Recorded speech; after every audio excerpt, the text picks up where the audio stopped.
Hey guys, Venomous here, and I got a brand new OTGT for you. Now, what I'm talking about is Borderlands, okay? I know the game's been out for a while, but I'm actually gotten a chance to sit down and play the game for a good while, and I've also gotten a chance to, look around a bunch of stuff about the game, online here and there, and now I'm going to talk about it, okay? What is it about Borderlands I want to talk about? Borderlands, okay, it's a game that's a first-person shooter that blends both FPS elements and RPG or MMORPG elements, kind of like stuff from games like MMORPGs like World of Warcraft, Final Fantasy 11, what is it, Diablo. I'm not Diablo, Star Wars Galaxies and stuff. Anyway, it blends those two elements together. What elements does it do? It takes like the high-paced action and first-person point of view of a first-person shooter, for obvious reasons, and the MMO stuff is looting. Okay, now, in case you guys don't know what looting is basically that in an MMO, okay, like World of Warcraft, you go out, you fight enemies, you kill enemies, and when you kill the enemies, they drop a bunch of items and stuff that you could use later on or at that moment. Okay, whether it's money, materials to make stronger weapons and armor, items to help heal you and stuff like that. That's what loot is. And looting is more, you more find that more in an MMO game where you get together with a bunch of bunch of your friends and you fight against like really strong monsters, and then when you kill them, you actually gain a bunch of items, together as a group, from killing that monster, which is cool and all that stuff. Okay, so Borderlands tries to blend the two elements together, okay?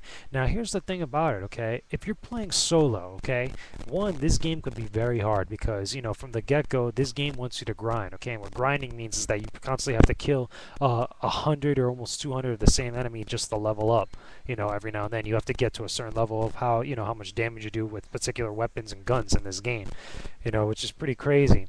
And that could get very tiresome, and it's going to get really annoying, especially if to grind for long periods of time just to take down one boss, or to get like a really good weapon to take down a certain boss that you might be stuck on, because the level difference between you and the actual enemies sometimes could be, astronomical. And, it's good for when you grind and stuff, you'd spend a lot of time with it, and then when you eventually beat it, you could go back and the enemies kind of, grow in strength to accommodate your level, they get stronger like that. But, ideally, you want to play this with up to 3 other friends with you in a 4-man group where you could go out, do quests, and loot together. It's because, one, the enemies are a little bit more harder when you're in a group, and two, it could sometimes be a little bit more manageable if you actually have like 2 or 3 other people with you to take down a boss. So that way, it becomes easier as far as like planning out how you're going to go about facing certain enemies and stuff. But as far as like, the overall power of some of the bosses that you run into, it could be a little bit harder. It's kind of like playing Monster Hunter, where as opposed to going solo, the monsters are difficult, but then if you go in with a group, they're even more difficult, supposedly. Anyway, that's that.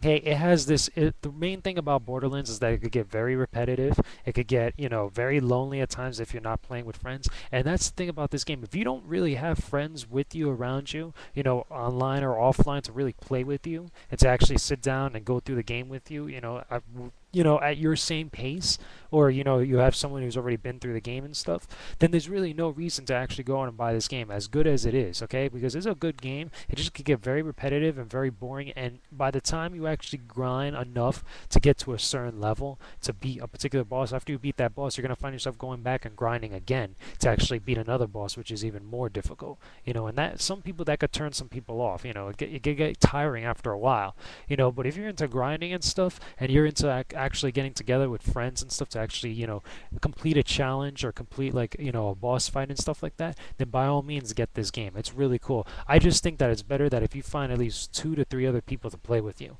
Okay, it's like playing, what is it, like Horde, or playing like, what is it, co-op, or 4-player co-op on Halo 3, okay? It's always better with up to 4 people as the definitive experience for that game. Same thing with this one, okay?